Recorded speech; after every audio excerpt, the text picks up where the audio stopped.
حال میں منظرنامے سے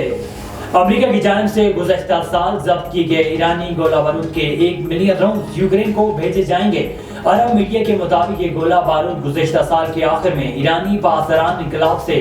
یمن میں حوثی کو منتقل کرنے کے دوران ضبط کیا گیا تھا۔ امریکن سینٹرل کمانڈ کا کہنا ہے کہ ایران کے ضبط شدہ گولہ بارود میں سے 7.22 mm کے 1.1 ملین راؤنڈ یوکرین بھیجے جائیں گے۔ اسرائیل اور سعودی عرب کے درمیان معمول کے تعلقات قائم کرنے کے ممکنہ معاہدے پر 20 امریکی ڈیموکریٹ سینیٹرز نے جہاں حمایت کا اظہار کیا، وہیں سعودی عرب کو اس کی سلامتی سے متعلق کسی قسم کی کوئی ضمانت دینے یا جوری تعاون دینے پر اپنے خدشات کا اظہار کیا ہے۔ میڈیا رپورٹس کے مطابق امریکی صدر کو لکھے گئے خط میں ان سینیٹرز نے اس بات پر زور دیا کہ اگر بائیڈن انتظامیہ سعودی عرب کے مطالبات کو پورا کرنے کے بدلے میں سعودی عرب اور اسرائیل کے درمیان سفارتی تعلقات بحال کے لیے تاریخی معاہدہ کرتی ہے،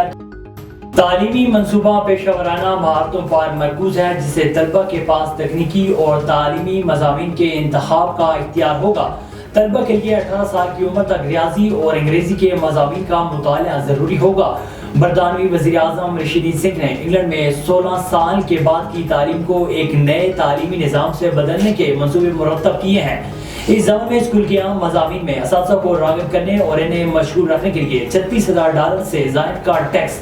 فری بونس دینے کا وعدہ کیا گیا ہے۔ حکومت کا کہنا ہے کہ 2 سالوں میں ابتدائی 600 ملین پاؤنڈز کی فنڈنگ فراہم کرے گی تاکہ اساتذہ کی بھرتی اور انہیں مصروف رکھنے میں مدد مل سکے اور 16-19 سال کے بچوں کے لیے نئی تعلیم کی بنیاد رکھی جائے۔